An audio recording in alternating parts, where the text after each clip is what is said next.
Allah Subhanahu wa taala juga berfirman dalam surat Al-Maidah ayat 72. Innahu man yusyrik billah faqad harramallahu alaihil jannah wa ma'wahun nar wa ma lidzalimina min ansor.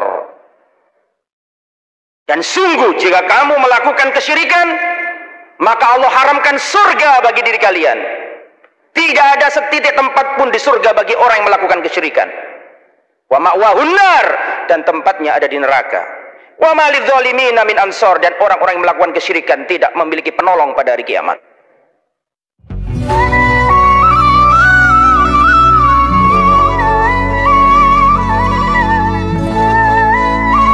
Alhamdulillah, segala puji hanya milik Allah.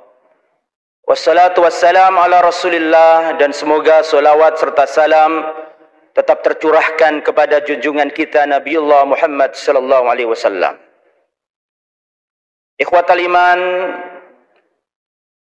di atas mimbar Jumat ini saya mengingatkan diri saya pribadi dan juga jamaah semua, marilah kita meningkatkan ketakwaan kita kepada Allah dengan menjalankan seluruh perintah-perintahnya dan meninggalkan seluruh larangan-larangannya. Ittaqullaha haqqa tuqatih, bertakwalah kepada Allah dengan sebenar-benarnya takwa. Saudaraku, kaum muslimin yang dirahmati oleh Allah, ada sebuah ayat yang Allah turunkan ke seluruh para nabi. Semua para nabi pernah Allah turunkan kepadanya ayat ini. Nabi berganti, silih berganti, tetapi ayat ini tidak pernah Allah ubah. Kitab suci pun datang hilang, tetapi ada satu ayat yang selalu ada dalam kitab suci Islam manapun. Ada ayat di dalam Al-Quran yang ayat ini dulu ada dalam kitab Taurat, ada dalam kitab Zabur, ada dalam kitab Injil, dan ada pada suhuf-suhuf para nabi terdahulu. Nabi datang silih berganti, kitab suci turun silih berganti, tapi ada ayat yang tidak pernah Allah ubah, yaitu surat Az-Zumar ayat 65. Walaqad uhiya ilaika wa ilal ladzina min qablika la in asyrakta la yahbatanna amaluka wa la takunanna minal khasirin. Dan telah diwahyukan kepadamu wahai Muhammad dan rasul-rasul sebelummu, nabi-nabi sebelummu, semuanya Allah turunkan kepada mereka satu ayat, yaitu ayat yang berbunyi la in asyrakta la yahbatanna amaluka. Kalau kamu melakukan kesyirikan, terhapus, gugur, lenyap amalanmu. Wala takunanna minal khasirin, dan di akhirat kamu menjadi orang merugi. Di dunia kamu merasa punya amalan yang banyak, di akhirat rugi, tidak ada manfaatnya, hilang, tidak berguna apabila engkau melakukan kesyirikan. Allah Subhanahu wa taala juga berfirman dalam surat Al-Maidah ayat 72. Innahu man yusyrik billah faqad harramallahu alaihil jannah wa ma'wahun nar wa ma lidzalimina min ansor. Dan sungguh jika kamu melakukan kesyirikan, maka Allah haramkan surga bagi diri kalian. Tidak ada setitik tempat pun di surga bagi orang yang melakukan kesyirikan. Wa ma'wahun nar, dan tempatnya ada di neraka. Wa ma lidzalimina min ansor, dan orang-orang yang melakukan kesyirikan tidak memiliki penolong pada hari kiamat. Allah Subhanahu wa taala juga berfirman dalam surat An-Nisa ayat 48. Innallaha la yaghfiru an yushraka bihi wa yaghfiru ma duna dzalika liman yasha. Allah tidak mengampuni dosa syirik, tapi Allah mengampuni dosa-dosa selain dosa syirik. Subhanallah. Kalau kita koleksi ayat-ayat Al-Quran, hadis dari Nabi tentang ancaman syirik ini sangat banyak. Dan larangan pertama kali adalah larangan berbuat syirik. Dan perintah pertama kali adalah perintah bertauhid. Maka kita harus memegang ini. Jangan sampai yang inti ini hancur. Karena tadi dikatakan la in asyrakta la yahbatanna amaluka. Kalau kamu melakukan kesyirikan, hancur amalanmu, hajimu, sedekahmu, salatmu, jihadmu. Habis semuanya kalau kamu melakukan kesyirikan. Maka dari itulah kita harus tahu apa saja cabang-cabang kesyirikan. Banyak. Saya akan menyebutkan beberapa hal saja dalam mimbar Jumat ini. Yang pertama di antara cabang kesyirikan adalah at-tatoyur. Merasa apes, takut ketiban sial. Rasul sallallahu alaihi wasallam mengatakan at-tiyaratu syirkun. Perasaan takut ketiban apes, takut tertimpa nasib buruk, nasib sial, syirkun, itu kesyirikan. Kalau melihat burung gagak, takut siapa yang mati ini. Kalau mimpi giginya hilang satu, takut siapa yang akan mati ini. Kalau menikahkan putra-putrinya pada bulan Selo, takut akan kena bala. Kalau istrinya hamil, membunuh tikus, takut nanti akan ada berpengaruh kepada bayinya. Ini semua adalah tatoyur. Takut sial. Tidak dibolehkan dalam Islam. At-tiyaratu syirkun. Perasaan takut ketiban sial adalah kesyirikan. Dan Rasulullah pernah ditanya oleh sahabat, ya Rasulullah, kalau sampai itu terjadi pada kami, sehingga hati kami was-was. Kalau zaman sekarang berangkat nabrak kucing, khawatir kena sial, nggak jadi berangkat balik ke rumahnya, misalnya itu. Terus ada sahabat, ya Rasulullah, kalau sampai perasaan itu datang kepada kami sehingga kami was-was takut sial, apa yang harus kami lakukan ya Rasulullah? Kata Rasulullah, bacalah doa ini. Allahumma la khaira illa khairuka, wa la tayra illa tayruka, wa la ilaha ghairuka. Ya Allah, tidak ada kebaikan kecuali kebaikanmu, tidak ada kesialan kecuali yang sudah ditetapkan olehmu, dan tiada yang berhak disembah olehmu. Terus diamalkan sama Nabi. Setelah itu para Nabi tidak tertimpa, para sahabat Nabi tidak tertimpa was-was seputar nasib sial lagi. Nomor 2, di antara cabang kesyirikan adalah ar-ruqa, suwu, mantra atau jimat. Mohon maaf, mantra atau jampi atau suwu. Kemudian juga di antaranya adalah jimat, tamaim. Kemudian atiwala pelet. Rasulullah sallallahu alaihi wasallam dalam satu hadis menyebutkan 3 hal ini. Innar ruqa wat tamaim wat tiwala syirkun. Sesungguhnya suwu, jampi. Meskipun jampi dan suwu ada yang boleh. Seperti dengan surat Al-Fatihah, qul huwallahu, qul falaq, bin nas, dengan Al-Qur'an, itu namanya ruqyah syariah, tidak apa-apa. Tapi kalau suwu-suwu yang ada kesyirikan seperti yang dilakukan oleh para dukun, qomat kamit, membacakan mantra, itu yang nggak boleh. Wat tamaim dan jimat-jimat. Man allaqa syai'an wukila ilaihi. Barang siapa menggantungkan jimat, maka Allah serahkan urusannya kepada jimat tersebut. Orang yang memakai jimat itu selemah-lemahnya manusia. Orang yang pakai jimat hilang tawakalnya kepada Allah Subhanahu wa taala. Dan pelet. Pelet adalah menjadikan orang yang gak suka jadi suka melalui ilmu sihir. Nah, ini diharamkan dalam Islam. Kemudian yang selanjutnya, nomor 3, di antara cabang kesyirikan adalah at-tabarruk ghair syar'i, ngalap berkah yang tidak sesuai tuntunan. Kalau ngalap berkahnya itu sesuai tuntunan Nabi, tidak apa-apa. Jangan mengatakan ini berkah kecuali ada dalil. Ada dalil, lakukan ngalap berkah, tidak apa-apa. Kalau nggak ada dalil, jangan macam-macam. Contoh ngalap berkah yang ada dalilnya, berangkat ke Masjidil Haram, Masjid Nabawi, Masjidil Aqsa. Menganggap itulah tempat-tempat di dalamnya ada keberkahan. Sholat 1 dilipat gandakan jadi 100.000 kali. Ya, berkah, boleh. Anda ngalap berkah dengan sholat di Masjidil Haram, Masjid Nabawi, Masjidil Aqsa, boleh. La tusyaddur rihal illa ila salasati masajid. Tidak boleh seseorang pergi jauh ke sebuah tempat dan meyakini tempat itu keramat berkah kecuali 3 tempat saja. Masjidil Haram, Masjid Nabawi, Masjidil Aqsa. Atau ngalap berkah dengan air Zam-Zam. Ma'u Zam-Zam lima syuribalahu. Kata Rasulullah, orang yang minum air Zam-Zam itu sesuai dengan niat peminumnya. Minta sembuh, insya Allah dikasih sembuh. Boleh nggak? Boleh. Kenapa boleh? Ada dalil. Ngalap berkah dengan waktu, dengan 10 terakhir bulan Ramadan. Boleh. Mengapa? Karena ada dalil. Inna anzalnahu fi lailatul qadr wa ma adraka ma lailatul qadr. Boleh. Kenapa? Ada dalil. Adapun mengais berkah dari waktu, yang waktu ini tidak pernah dijelaskan Rasulullah. Mengais berkah pada tempat yang tidak pernah dijelaskan Rasulullah. Mengais berkah pada benda yang benda ini tidak pernah diajarkan Rasulullah. Jangan. Dengan gua, dengan sungai, dengan pohon, dengan macam-macam. Jangan. Kalau ada dalil silakan, kalau nggak ada jangan. Kemudian yang nomor 4, di antara cabang kesyirikan yang harus kita tinggalkan, kalau tidak maka hancur semua amalan kita, adalah ityanul kuhan, mendatangi dukun. Tak boleh. Umat Islam tidak boleh datang ke dukun. Engkau punya yang lebih agung dari dukun dan lebih agung dari alam semesta ini, Allah Subhanahu wa taala. Kalau engkau ditimpa Allah sakit, jangan pergi ke dukun, mintalah ke Rabb semesta alam ini, Allah Subhanahu wa taala. Dan Rasulullah mengancam orang-orang yang pergi ke dukun itu. Man ata arrafan fasa'alahu an syai'in lam tuqbal lahu salatun arba'ina laila.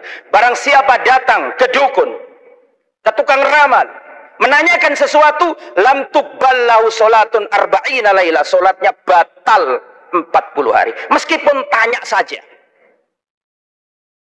Bagaimana kalau tidak sekedar tanya, bahkan mengimani, bahkan mempercayai, bahkan melakukan apa yang diamalkan, yang diperintahkan oleh mbah dukun, maka lebih dahsyat lagi. Man ata arrafan au kahinan fasaddaqahu bima yaqul faqad kafara bima unzila ala Muhammadin sallallahu alaihi wasallam. Barang siapa datang ke dukun, ke tukang ramal dan membenarkan ucapannya, melaksanakan perintahnya, dilakoni, pakai kembang, pakai pini, dilakoni, faqad kafara bima unzila ala Muhammadin sallallahu alaihi wasallam, maka dia bisa mengkafiri Al-Qur'an yang diturunkan kepada Nabi Muhammad sallallahu alaihi wasallam. Di antara yang selanjutnya cabang kesyirikan adalah ityanu as-sahara.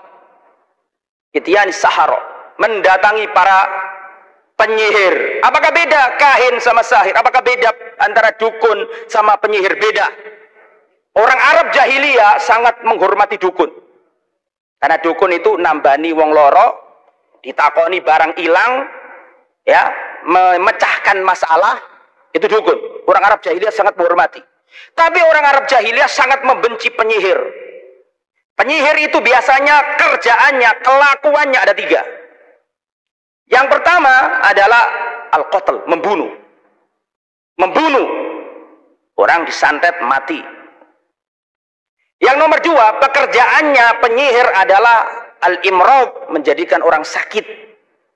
Orang didadekno kembang bayang.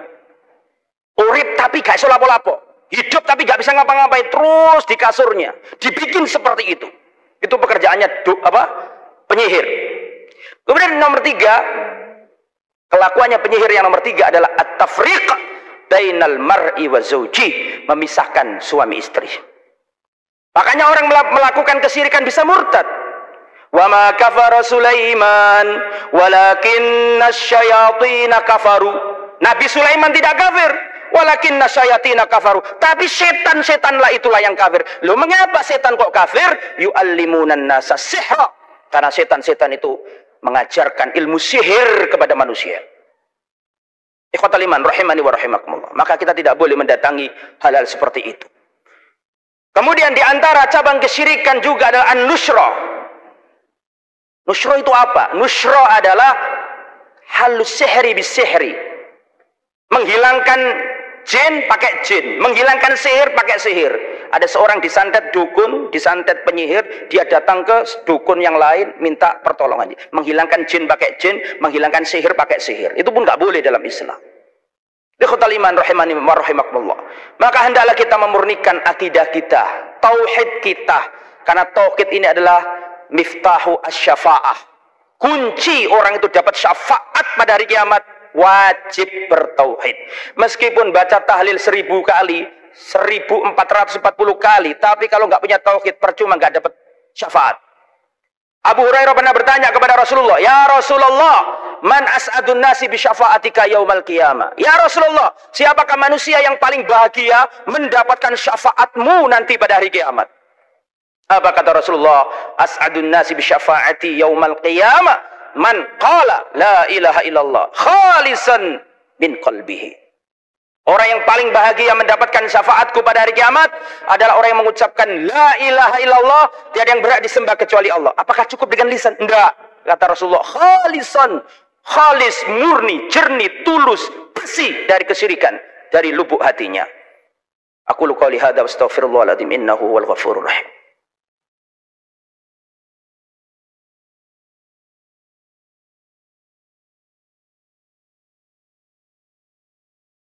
Alhamdulillah, wassalatu wassalam ala rasulillah wa ala alihi wa sahbihi wa mawalah wa la hawla wa la quwata illa billah, amma ba'd. Saudaraku, selama kita tidak berbuat kesyirikan, selama kita memegang teguh tauhid, kita pasti akan ditolong oleh Allah. Dalam sebuah hadis riwayat Imam Bukhari diterangkan nanti pada hari kiamat, ketika seluruh proses huru hara akhir zaman telah usai, penduduk surga Allah masukkan ke surga, penduduk neraka Allah sudah masukkan ke neraka. Sudah selesai semuanya. Mahsyar sudah, mizan sudah, hisab sudah, haud sudah, sirat sudah. Semua prahara-prahara hari kiamat sudah selesai. Ahli surga Allah masukkan ke surga, ahli neraka Allah masukkan ke neraka. Seluruh syafaat telah selesai. Syafaat Nabi sudah selesai, syafaat malaikat sudah selesai, syafaat Al-Quran sudah selesai, syafaat orang baik, teman soleh sudah selesai. Finish, entek, wis mari wis. Ahli surga masuk surga, ahli neraka masuk neraka. Selesai. Di saat seperti itu Allah berfirman, baqiyat syafaati, yang tersisa sekarang adalah syafaatku. Kemudian Allah menggenggam penghuni neraka dengan satu genggamannya. Kita nggak boleh menyerupakan genggamannya Allah dengan genggamannya kita. Genggaman Allah agung sesuai dengan kemuliaannya, maka Allah menggenggam penghuni neraka dengan satu genggamannya. Kemudian Allah Subhanahu wa taala meletakkan ahli neraka itu yang sudah hangus, sudah gosong, sudah menjadi arang, sudah hitam, sudah remuk, sudah hancur, diselamatkan oleh Allah dengan satu genggamannya, kemudian ditaruh di sungai-sungai yang ada di mulut surga. Tiba-tiba tumbuhlah makhluk yang baru dari arang tersebut. Pribadi yang baru, ganteng-ganteng, putih-putih, bersinar, yang perempuan cantik-cantik menjadi pribadi yang baru, berkilauan seperti permata. Kemudian orang-orang itu diberi stempel di leher-leher mereka. Sesudah itu Allah katakan kepada mereka, masuklah kalian semuanya ke surga. Maka orang-orang ini semuanya masuk surga. Kemudian ahli surga melihat rombongan manusia terakhir ini. Penghuni surga melihat kejadian itu. Maka ahli surga melihat orang-orang yang diselamatkan itu. Maka ahli surga berkata kepada teman-temannya, haulai utaqaur rahman. Lihatlah orang-orang yang baru datang ini, utaqaur rahman, orang-orang yang diselamatkan oleh Allah ar-Rahman. Min ghairi amalin amilu wa min ghairi khairin qaddamu, tanpa amal soleh yang mereka lakukan, tanpa amal kebaikan yang mereka persembahkan, ditolong sama Allah, asal mereka tidak melakukan kesyirikan. Semoga apa yang disampaikan bermanfaat. Allahumma salli wa sallim wa barik ala nabiyyina Muhammadin wa ala alihi wa sahbihi ajma'in. Allahumma ighfir lil muslimina wal muslimat wal mu'minina wal mu'minat al ahya'i minhum wal amwat. Rabbana ighfir lana dhunubana wa israfana fi amrina wa thabbit aqdamana wansurna 'alal qaumil kafirin. Rabbana dhalamna anfusana wa illam taghfir lana wa tarhamna lanakunanna minal khasirin. Rabbana hab lana min azwajina wa dhurriyyatina qurrata a'yun waj'alna lil muttaqina imama. Allahumma innana nas'aluka ilman nafi'an wa rizqan thayyiban wa 'amalan mutaqabbalan. Allahumma innana na'udzubika min ilmin la yanfa' wa min qalbin la yakhsha' wa min nafsin la tasba' wa min da'watin la yustajabu laha. Allahumma a'izzal islam wal muslimin wa adillal syirka wal musyrikin a'da'aka a'da'ad din. Allahumma ansur ikhwanana al mustad'afina fi Suriya wa fi Filastin wa fi Rohingya, unsurhum ya rabbal alamin.